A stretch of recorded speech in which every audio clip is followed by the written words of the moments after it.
Tá começando mais um vídeo aqui do canal do Bruno Ferreira, pós-jogo, depois da vitória do Fluminense contra o Bahia, a quarta vitória seguida do Fluminense, e depois de ganhar 4 seguidas e não sair do Z4, a gente entende o quanto é complicada a situação do Fluminense.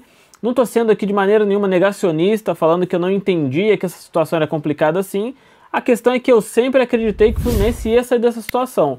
É claro que você olhar o campeão da Libertadores, um time que no papel tem muito potencial, e você vê esse time na lanterna do Campeonato Brasileiro, uma lanterna absoluta, a 8 pontos do primeiro colocado fora da zona de rebaixamento, é uma situação muito complicada, mas sim, eu sempre acreditei que o Fluminense ia sair dessa situação, mas não esperava que fosse ser de uma maneira assim, de uma virada de chave tão grande, tão positiva como está sendo. O Fluminense ganha 4 seguidas no Campeonato Brasileiro, e aqui a gente tem que falar sobre um ponto que deu muita polêmica essa semana, que é a questão do Mano Menezes ter poupado os jogadores do Fluminense no jogo contra o Juventude.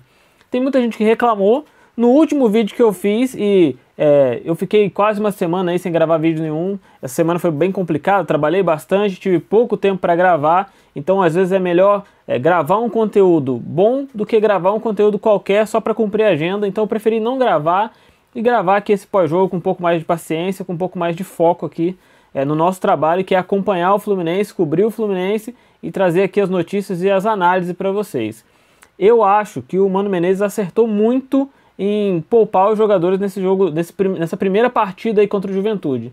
Porque no último vídeo que eu gravei aqui no canal, o que eu falei? O Fluminense pode passar sim, tem time para passar, só tem que alinhar as prioridades. A prioridade, gente, é sair da zona do rebaixamento, é sair do Z4. Não vai adiantar nada, a gente não teria adiantado nada, tá? A gente ter passado do Juventude, ter vencido 2, 3-0, sei lá.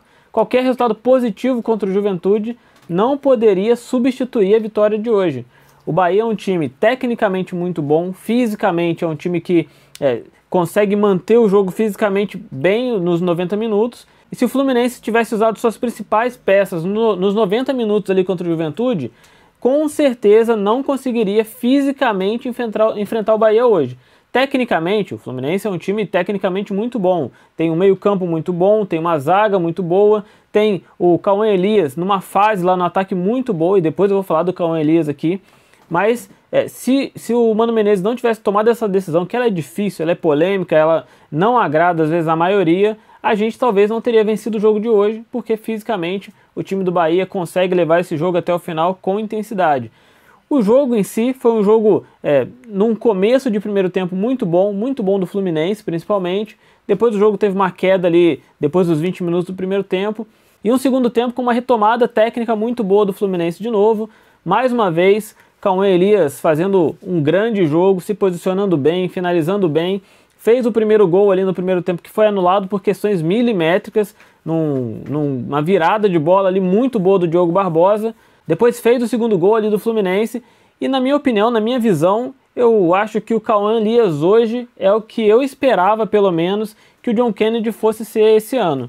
Ano passado o John Kennedy foi muito importante na conquista da Libertadores, fez alguns jogos muito bons. Ele tem características totalmente diferentes ali do Cauã Elias. Eu estou falando na questão de importância. O Cauã Elias ele participa muito mais coletivamente do jogo do que o John Kennedy. O John Kennedy é muito mais finalizador, mas menos coletivo, menos tático. O Cauã Elias é um jogador muito mais completo, mas pelo nível de responsabilidade que o John Kennedy assumiu no ano passado, pela importância dos jogos que ele participou, pela importância do gol que ele fez na final da Libertadores, na minha cabeça, esse ano ele faria isso que o Cauã Elias está fazendo. Ele está fazendo totalmente diferente. Infelizmente, o John Kennedy está muito abaixo, a gente quase não pode contar com ele. Hoje ele entrou mais uma vez, não comprometeu em nada, não fez uma participação muito ruim, até porque praticamente não participou. Entrou ali no final do jogo, deu um ou outro toque na bola, mas não teve nada que a gente possa apontar de muito ruim, nem nada que a gente possa apontar de bom na participação ali do John Kennedy, mas sim do Cauã Elias. O Cauã Elias está indo muito bem e vai ser muito difícil para o Mano Menezes, quando o Germancano estiver apto a jogar de novo, fazer essa escolha. No momento, para mim e para todo mundo, eu acho, o Cauã Elias ele é o titular. Infelizmente o Germancano, na fase que ele está, ele vai para a reserva. O Mano Menezes não tem como tirar o Cauã Elias para colocar o Germancano. Eu espero muito que ele se recupere, a torcida do Fluminense tem um carinho gigantesco por ele, o que ele conseguiu conquistar aqui no Fluminense, a importância que ele teve no ano passado, nos últimos 2 anos, na verdade, ele tem uma média de mais de 40 gols nos últimos 2 anos, está passando um momento complicado, para mim muito mais psicológico do que físico e técnico, parece que ele está psicologicamente muito mal mesmo, talvez pela saída do Diniz, talvez pela fase individual, não tem como a gente saber especificamente o que acontece com o Germancano.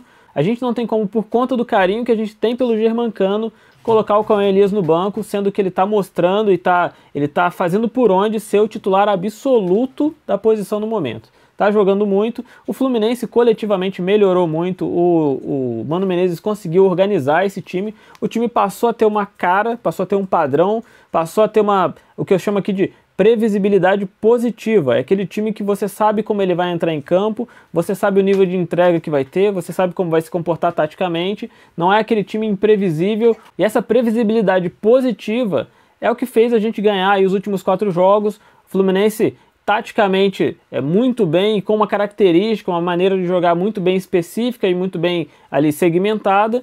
A gente sabe hoje que o Fluminense ele entra para competir minimamente, que é coisa que a gente não estava fazendo no passado, e ele entra assim com chances de vencer os jogos como está vencendo, independente do adversário. A gente conseguiu vencer o Palmeiras, hoje a gente conseguiu vencer o Bahia, e são 2 times difíceis de ser vencidos, são 2 times tecnicamente bons e em momentos melhores do que o Fluminense, a gente não tem como negar isso, apesar do Palmeiras tá passando ali uma fase um pouquinho mais complicada, tá poupando jogadores, já tá aí com 4 derrotas seguidas, se não me engano, 4 ou 5 derrotas seguidas, momento atípico ali do Palmeiras. A gente sabe que o Palmeiras é um time muito estável, mas o Fluminense conseguiu competir com esses 2 times, conseguiu vencer esses 2 times. Mas a fase é muito boa e o Fluminense poderia até ter saído do Z4 nessa rodada.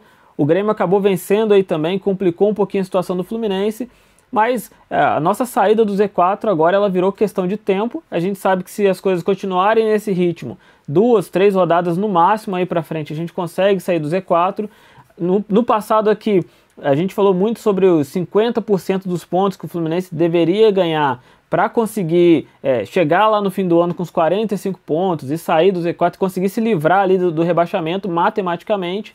Nos últimos 5 jogos o Fluminense conseguiu aí 13 pontos e é muito mais do que os 50% aí que o Fluminense precisava, é quase 100% de aproveitamento nesse curto período, nesse recorte. A gente sabe que o time pode oscilar, vai ter um jogo contra o Vasco aí na próxima rodada, é praticamente um confronto direto, é futebol, tudo pode acontecer, a gente pode empatar com o Vasco ou perder para o Vasco, a questão é que as coisas se estabilizaram e o Fluminense ele está ali traçando um rumo, mas o importante é o Fluminense conseguir entrar em campo como tem entrado, competindo e tendo foco ali de sair dessa situação complicada. Como eu disse, é questão de tempo, a gente sempre soube que daria certo e cada vez mais o Fluminense se distancia ali da lanterna do Campeonato Brasileiro e fica mais perto aí de sair do Z4, questão de tempo, as próximas rodadas vão dizer aí como o Fluminense vai se comportar, mas o Fluminense está aí com 4 vitórias consecutivas, uma verdadeira revolução que o Mano Menezes fez nesse time, e vamos entender aí que o momento sem dúvida é de priorizar o Campeonato Brasileiro, resolver primeiro o Campeonato Brasileiro, não tem como a gente pensar diferente agora, mas assim que o Fluminense conseguir sair ali do Z4, a gente conseguir respirar um pouco mais aliviado, com certeza o Fluminense vai poder aí, se entregar um pouco mais nas Copas. A Copa do Brasil a gente está em desvantagem em relação ao Juventude, mas um resultado simples pode levar o jogo para os pênaltis, e aí o Fluminense com certeza tem totais condições de passar. A gente ainda vai pegar o Grêmio na Libertadores, vamos ver como as coisas vão ficar, mas graças a Deus, 4 vitórias consecutivas, e a gente cada vez mais aí com a certeza de que em breve o Fluminense vai estar fora do Z4. Esse foi o vídeo de hoje. Deixe seu like aqui no vídeo, se inscreve, comenta aqui no vídeo. Os vídeos têm tido poucos comentários aí. É impossível você estar concordando com tudo que eu estou falando aqui. Então deixa aqui seu comentário, fala o que você realmente pensa. Se você não é inscrito, se inscreve aí no canal. E se você assistiu esse vídeo aqui até o final, muito obrigado e até a próxima.